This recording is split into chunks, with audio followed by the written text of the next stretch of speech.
Hello guys and welcome to unique study point. जैसा कि मैंने आपको पार्ट 1 में थॉर्नडाइक के बारे में बताया था कि इन्होंने प्रयास एवं त्रुटि का सिद्धांत दिया था, तो इस नियम को हम अन्य किस किस नाम से जानते हैं उसके बारे में मैंने पूरा आपको डिटेल में बताया था। इन्होंने उपनियम भी दिए थे, उसके बारे में भी बताया था।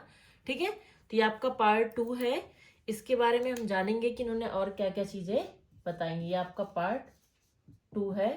पार्ट 1 में आपके इस वीडियो के डिस्क्रिप्शन में आपको लिंक दे दूंगी, आप वहां से पार्ट 1 देखें, उसके बाद ही पार्ट 2 देखें। ठीक है, तो ये मैंने आपको बताया था कि ये अमेरिका के थे। इन्होंने प्रयोग बिल्ली पे किया था। इनकी पुस्तक का नाम एनिमल इंटेलिजेंट था।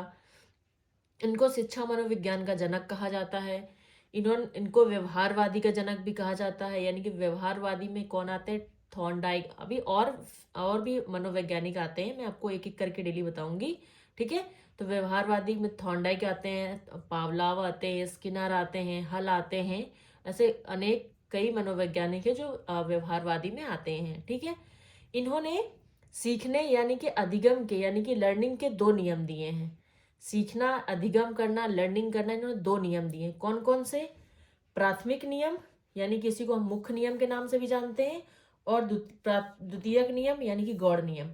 आपसे पूछ देगा कि अधिगम में थॉर्नडाइक के मुख्य नियम में कितने नियम आते हैं, तो मुख्य नियम में आपके 3 नियम आते हैं, गौड़ नियम में आपके 5 नियम आते हैं। तो इन्होंने जो दो नियम दिए हैं, प्राथमिक और द्वितीयक। प्राथमिक को ही मुख्य नियम कहते हैं, द्वितीयक को गौड़ नियम कहते हैं। अब प्राथमिक के भी कितने हैं? 3 हैं। कौन कौन से? तत्परता का नियम, अभ्यास का नियम और प्रभाव का नियम। तत्परता का मतलब क्या है? तत्परता का मतलब है रेडीनेस। यानी कि हमें किसी चीज को सीखने के लिए क्या रहना चाहिए? रेडी रहना चाहिए, तत्पर रहना चाहिए। यदि किसी चीज को हमें सीखना है और हम रेडी हैं, तो उस चीज को हम क्या कर सकते हैं? जल्दी सीख सकते हैं। यानी कि कोई व्यक्ति तभी सीख सकता है जब वह सीखने के लिए क्या होगा? तैयार होगा। यानी कि बिना मन के उसको सिखाया जा रहा है तो वो नहीं सीख पाएगा। जब उसके अंदर खुद की लालसा होगी जानने की, खुद की इच्छा होगी जानने की, तो वह चीज को जल्दी सीख सकता है। ठीक है, दूसरा है अभ्यास का नियम। अभ्यास का नियम यानी कि लॉ ऑफ रेडीनेस। ठीक है, रेडीनेस तो हो गया है, यानी कि तत्परता यानी रेडी। लॉ ऑफ प्रैक्टिस, अभ्यास का नियम। ठीक है, लॉ ऑफ प्रैक्टिस। प्रैक्टिस यानी कि किसी चीज को हमें सीखना है तो हमें उसका बार बार अभ्यास करना पड़ेगा, बार बार प्रैक्टिस करनी पड़ेगी। कोई चीज को सीखने के लिए हमें बार बार उसका पुनरावृत्ति जरूरी है। हमें यानी कि कोई चीज याद करना है, हम बार बार उसको लिख कर बार बार याद किया, उसको फिर लिखा, फिर याद किया, फिर लिखा। यानी किसी चीज की हमें याद करना है, समझना है, सीखना है, तो उसको हम बार बार के हमें उसको प्रैक्टिस करनी पड़ती है, बार बार उसका अभ्यास करना पड़ता है। अगला है आपका प्रभाव का नियम, लॉ ऑफ इफेक्ट। यानी कि इफेक्ट का क्या मतलब है? प्रभाव के नियम से क्या तात्पर्य है? देखिए, प्रभाव आपका सकारात्मक भी हो सकता है, प्रभाव आपका नकारात्मक भी हो सकता है। ठीक है, जैसे कि आपने एग्जाम्पल, आपको पनीर बनानी आपने सीखी है, आपने पनीर फर्स्ट टाइम बनाया। ठीक है, इसको एक एग्जाम्पल के तहत समझते हैं। आपने पनीर बनाना सीखा और आपने पनीर बनाई फर्स्ट टाइम, तो वह अच्छी भी बन सकती है और बुरी भी बन सकती है। यानी कि पॉजिटिव इफेक्ट भी पड़ेगा उसका, निगेटिव। अच्छी बनी तो पॉजिटिव इफेक्ट पड़ेगा, अच्छी नहीं बनी तो उसका निगेटिव इफेक्ट पड़ेगा। ठीक है, तो यही आपका प्रभाव का नियम है। यानी किसी कार्य का परिणाम अच्छा आया तो दोबारा हम उसको करेंगे, पॉजिटिव आएगा तो दोबारा करेंगे, और क्या हुआ, और अच्छा नहीं आया तो दोबारा हम उसको नहीं करेंगे। यानी कि इसको संतोष या असंतोष का नियम भी कहते हैं। यानी कि अच्छा आया तो उससे हम क्या हो गए? सेटिस्फाइड हो गए, संतोष कर लिया। अच्छा नहीं आया तो उससे हम सेटिस्फाइड नहीं हुए। ठीक है, अब द्वितीयक नियम की बात कर लेते हैं। द्वितीयक नियम कितने हैं? 5 नियम है। पहला है मनोवृत्ति का नियम, दूसरा है आंशिक क्रिया का नियम, तीसरा है समानता या समरूपता का नियम, चौथा है बहु अनुक्रिया का नियम, पांचवा है सहचर परिवर्तन का नियम। देखो, मनोवृत्ति पहला क्या है? मनोवृत्ति। मनोवृत्ति का मतलब है मन। मनोवृत्ति का नियम यानी कि जब मन होगा हमारा, तब हम कोई चीज सीख सकते हैं। यानी कि अधिगम तभी कर सकते हैं यदि हमारी इच्छा हुई, हमारा मन हुआ। हमारा मन नहीं है तो हमें कोई लाख समझाए, हमें वो चीज समझ में नहीं आएगी। ठीक, तो मनोवृत्ति यानी कि हमें सीखने के लिए हमें अपने मन को मनाना पड़ेगा, तभी हम किसी चीज को सीख सकते हैं। यानी कि कोई व्यक्ति तभी सीख सकता है जब उसका क्या होगा? सीखने का मन होगा। दूसरा क्या है? आंशिक क्रिया का नियम। आंशिक क्रिया का मतलब क्या है? यदि कोई विषय वस्तु में सीखनी है तो उसको हम, और हमें टफ लग रही है यानी कि वो कठिन लग रही है, तो उसको हम क्या करें? छोटे छोटे टुकड़ों में डिवाइड कर लें। पहले इतना पोर्शन याद कर लिया, उसके बाद इतना पोर्शन याद कर लिया, ओवरऑल फिर हमें पूरा कंप्लीट तैयार हो जाएगा। ठीक है, यानी कि कोई चीज़ हमें कठिन लग रही तो उसको हम छोटे टुकड़ों में बांट करके सीख सकते हैं। ठीक है, अगला क्या है, समानता का नियम यानी कि समरूपता का नियम।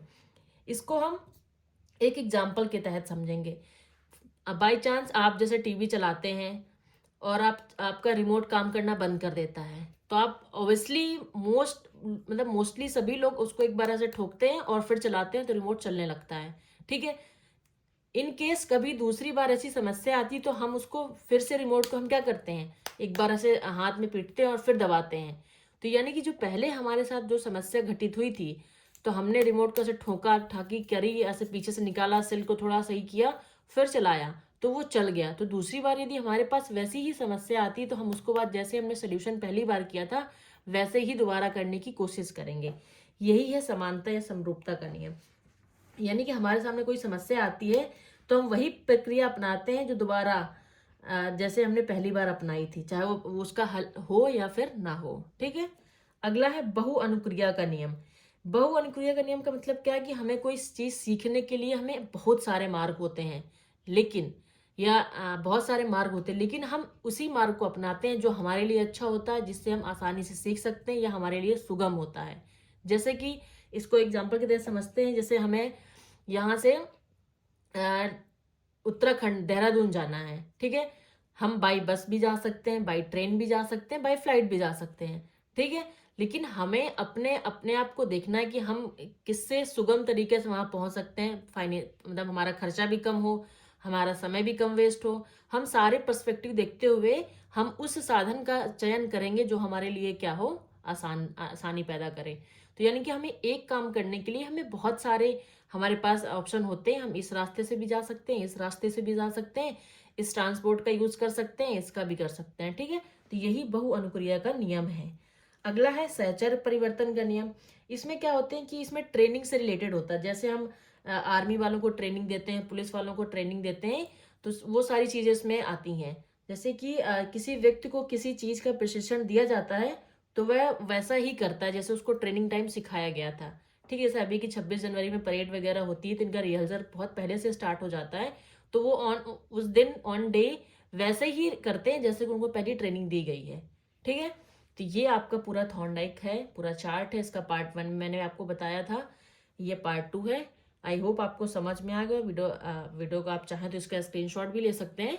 ठीक है, वीडियो अच्छी लगी तो लाइक करें, चैनल को सब्सक्राइब करें। Thank you so much for watching this video. Thank you so much.